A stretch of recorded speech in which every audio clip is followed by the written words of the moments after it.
Alright, this is an experiment to look a little bit more in depth what's happening trying to separate different sandwich ingredients from the bulk ingredient package. This is meat, chicken I believe. I lied, it's turkey. So if we take this whole thing out, they're already rolled, so I wonder, can I just they're kind of tangled up though. So it wants to kind of make this accordion move. Yeah, they're kind of stuck. Let's see. Can you sort of just drive a wedge between them when you have gravity?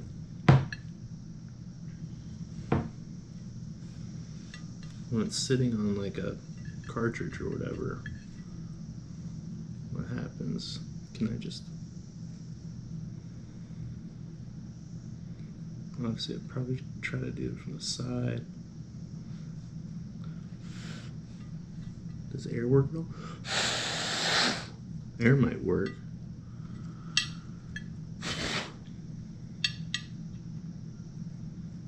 Be a lot of air to stick in a fridge though.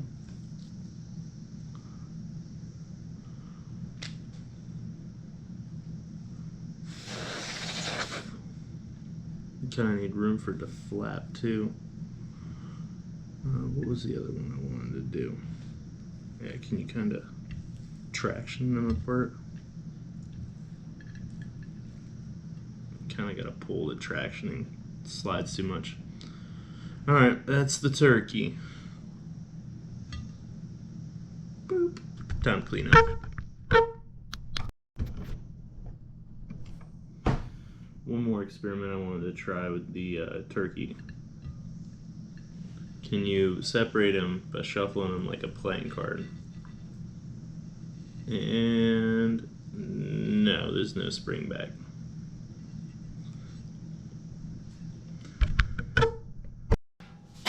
Alright, please excuse the cooking in the background. I have formulated the actual experiment on these notes now. This is the same thing I did for the turkey, excuse me.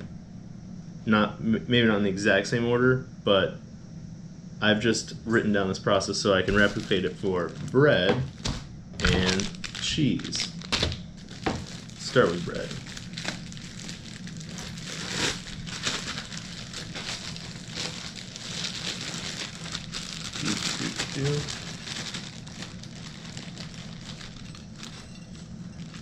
Now, one of my requirements was being able to dump in a whole bulk thing of ingredients, because otherwise it starts adding way too much effort and it's easier just to make a regular sandwich. So, obviously when you dump them in, I'd probably take the two end halves away. I'll put them on this side so you can see what I'm doing. First I have friction in opposite directions. I don't know if you can see all of my notes. Yes, you can. So, one way to do this would be to sort of put my hand on these, slide this piece. It wants to rotate, it doesn't really want to, and there's gravity for you, so maybe I gotta do this with the stack. Well, that would not be friction, but this would be friction. So friction not working so well. Next is driving a wedge in between the slices. So we can try this vertically like this. And I guess you'd have to hold the bottom stack, and that would be in a chute or something. But if I go, it doesn't want to wedge in between, but that could also work. Just kicking it off. And then do we have the same thing if I did it horizontally? Because horizontally is ideal for anything that takes up volume so it fits in between shelves. So if I hold on to these guys and then I go, not too bad.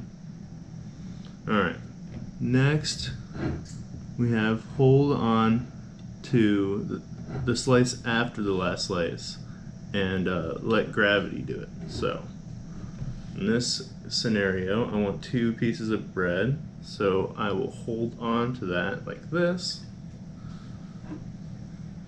And if I had a little drop, like so, didn't quite separate off the loaf I wanted. Now, if you had a vertical stack,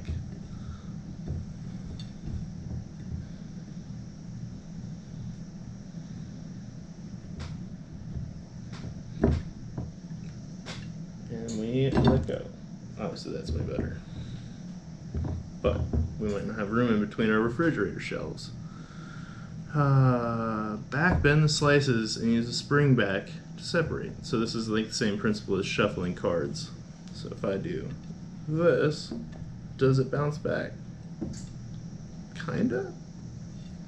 Although I'm squishing the bread, so not great. Maybe there is some variance in the whole wheat bread or whatever this is. 21 whole grain. So obviously that could be another experiment in its own, is how this technique varies from different breads. But let's just go with this whole grain, since we don't have any other loaves in our fridge, so I don't anticipate we'll be buying different kinds of bread. So we did the back bend, now blowing air in between the slices. This worked surprisingly well for the turkey. So if I can kind of, that works. Not so much for the second slice if it's got anything in the way. Now, obviously this would probably work better if we had a straw.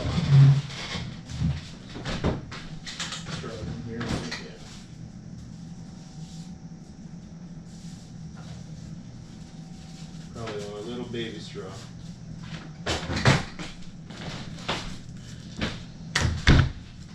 Another possible experiment would be different sized straws, but I have a feeling tight little straw that I can blow in the seam is going to be better than a big straw that just kind of blows all over the bread. Alright, so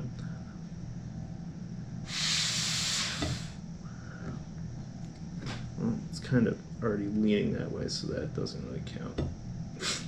Just take him out of the way seems to drop him off.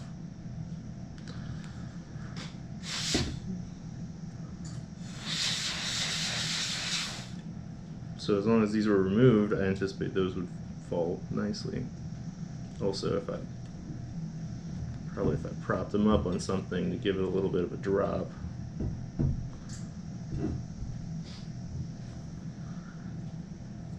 Okay, where do these want to settle? These guys don't want to sit anymore. Maybe not this one either.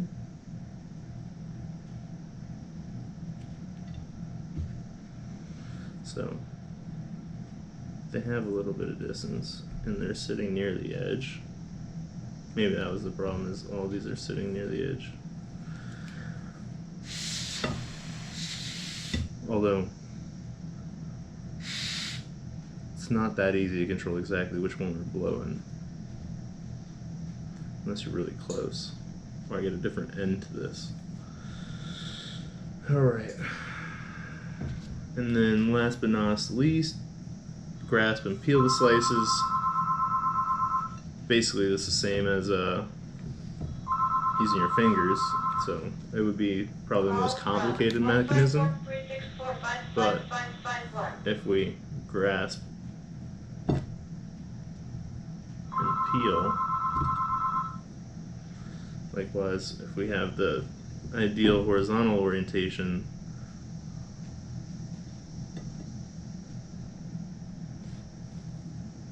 although you can see that these kind of want to come with it. It's hard to keep them back without something holding it back there. Alright. Probably a good time to move on to the cheese. I'll be right back.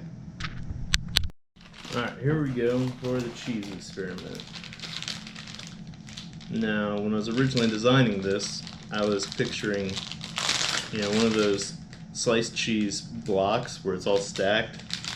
But this stuff comes kind of fanned out like a playing card well, not a wash, but when you fan them out on the table, right? So here we go, friction in opposite directions to slide the slices. So if we have kind of the rest of the stack here, and we kind of do this, does not want to come, and my fingers are getting greasy just doing this. Although, you can see how it's kind of pulling up on the opposite edge. Maybe that might be helpful. Oh, here we go. And if I press harder, it's just going to start digging into the cheese. I'm starting to deform it here. So pressing harder doesn't help. Alright. Maybe this won't help for the experiment, so probably have to leave that one away. Okay. Drive wedge in between slices. So if we come over here and we kind of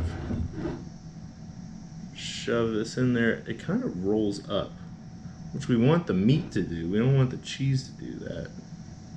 And if I'm down to the last slice, I'm trying to do that. How's that? Well, these are nice because they've already been separated. That wedge is starting to just squish the cheese. Oh, there you go. Hop along. Alright. Now, what's next? Hold on to the slice after the one I want and let gravity do the work. So this one is the one I want. And we just let go. Now, bending was key to that separation there. Otherwise, I don't think it would have came. If I can try to hold these flat, let's see if I can show what I mean.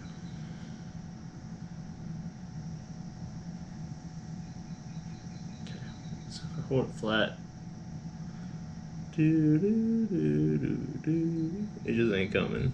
So, alright, we have back bend the slice, so try to shuffle it out like a playing card.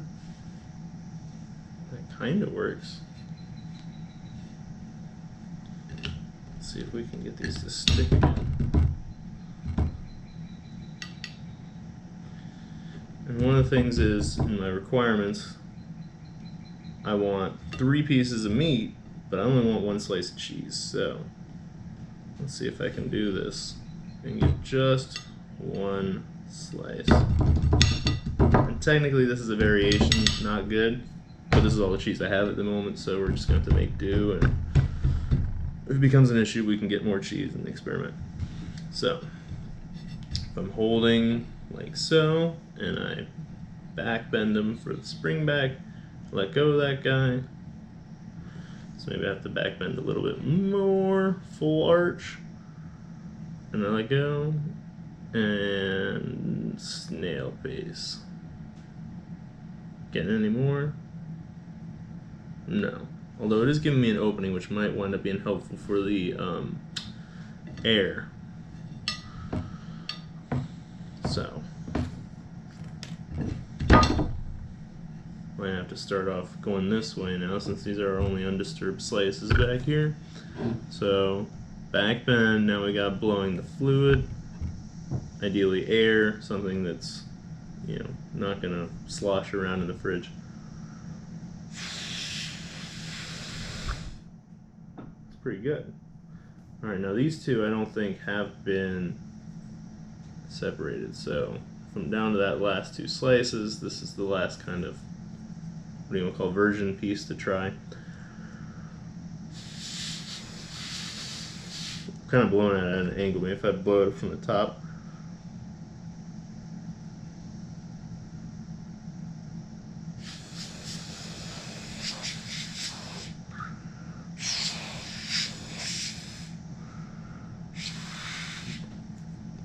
Definitely kind of wants to be held rigid. So let's pretend you've got, like, I don't know, a backstop here holding this.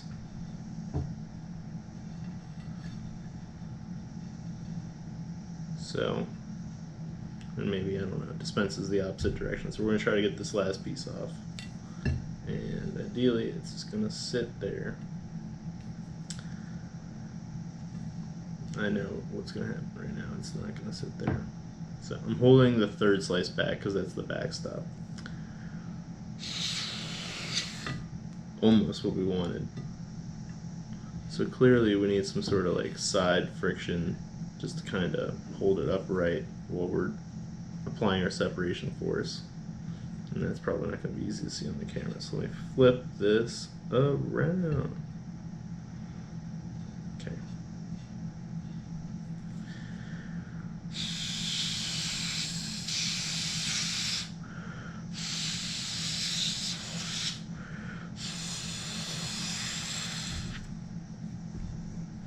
That was a lot of air. That was a whole breath of air. And how big are our lungs? Like more than 2 liters, right? So yeah, we have like 4 to 6 liters of air. I'll look that up. But obviously, I'm not going to be storing, a dozen 2 liters in there just for 3 sandwiches. Last one's pretty self-explanatory because it's what we do normally. So if I was able to stick some sort of finger in there and just peel it away, right? If it was over here and I could just flop it. See, these are less important. If I had to store these vertically, 50 slices is like, what, that tall? Whereas 50 slices of bread, so way up here more. So the key is being able to get in between the slices to grab, and then so you're gonna have to have some sort of robotic arm manipulator type device, which is a lot to build in only a couple days with minimal tools. But that concludes the ingredient separation experiments, for now at least.